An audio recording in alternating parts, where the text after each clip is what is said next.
हर हर महादेव। 27वां अध्याय शुरू करते हैं। इस अध्याय में प्रेत द्वारा अच्छे बुरे कर्मों का वर्णन करना। श्री राधे राधे। पूर्व जन्म के पापों की चर्चा करने के बाद उस प्रेत ने पूर्व जन्म के अच्छे कर्मों से बनने वाले प्रारब्ध की चर्चा करते हुए कहा, कभी कभी कुरूप कायाधारी नीच कुल में उत्पन्न हुए मंदबुद्धि मूर्ख कुटिल समस्त श्रेष्ठ जनों एवं धर्मात्माओं की निंदा करने वाले और उदारता वीरता शूरता तथा समस्त पद गुणों से रहित मनुष्य भी अपने पूर्व कर्मों से राज्य सुख को प्राप्त करते हैं। वास्तव में उनकी इस आश्चर्यजनक सुखद उपलब्धि का एकमात्र कारण उनका प्रारब्ध ही होता है, जो उनके पूर्व जन्म के सत्कर्मों से निर्मित होता है। प्रेत करुण वाणी में रोते हुए उस धार्मिक व्यक्ति से आगे कहने लगा, हे महात्मन, कुछ मनुष्यों का प्रारब्ध इतना प्रबल होता है कि कायर निर्बल बुद्धिहीन अविवेक नीति धर्म कर्म को न जानने वाले नपुंसक अंगहीन और पापाचारी होते हुए भी राजा बन जाते हैं। श्री राधे राधे। उन मूर्खों और पापियों के इस प्रकार के चमत्कारी सुखद जीवन का एकमात्र कारण उनका पूर्वजन्म के सत्कर्मों से निर्मित प्रारब्ध ही होता है। यही कारण अपने वर्तमान जीवन में कुछ मनुष्य धर्म विरुद्ध जीवन जीते हुए भी समस्त सुखों एवं ऐश्वर्य भोगों को प्राप्त करते हैं, परंतु ऐसे तभी होता है जबकि उनके पूर्वतः जन्म में कृत्यपूर्ण धार्मिक रहे हों। पूर्व जन्मों में उन्होंने गौ भूमि अन्न वस्त्र स्वर्ण इत्यादि का दान किया हुआ होता है। इन पुण्य कार्यों की शक्ति से ही उनका प्रारब्ध उनके वर्तमान को हर प्रकार से सुखी बनाता है। ईश्वर तथा धर्म का ऐसा ही विधान है, इसमें रंच मात्र भी संशय या तर्क करना कोई महत्व नहीं रखता।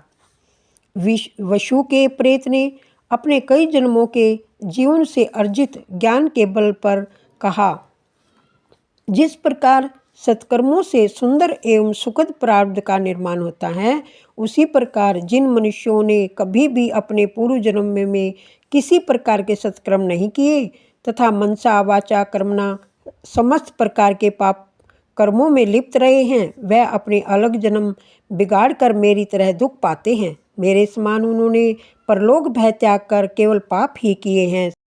श्री राधे राधे।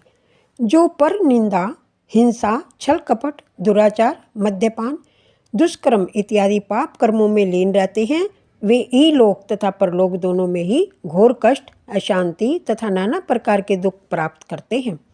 हे ब्राह्मण, मेरे इस कथन का प्रत्यक्ष प्रमाण तुम्हारे सम्मुख है।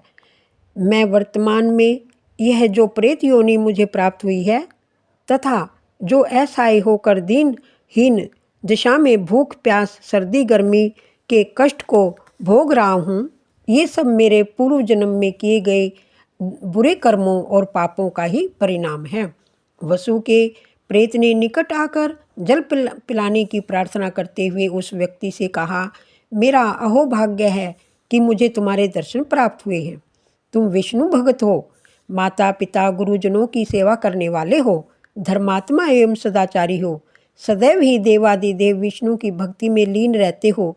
तुम्हारा जीवन धर्म और सत्कर्मों के अधीन है, इसलिए हमारे जैसे भूत प्रेत राक्षस पिशाच बेताल कुंड मांड इत्यादि दुष्ट हिंसक योनिधारियों से तुम्हारा स्वप्न में भी कोई अनिष्ट या अहित नहीं हो सकता। श्री राधे राधे।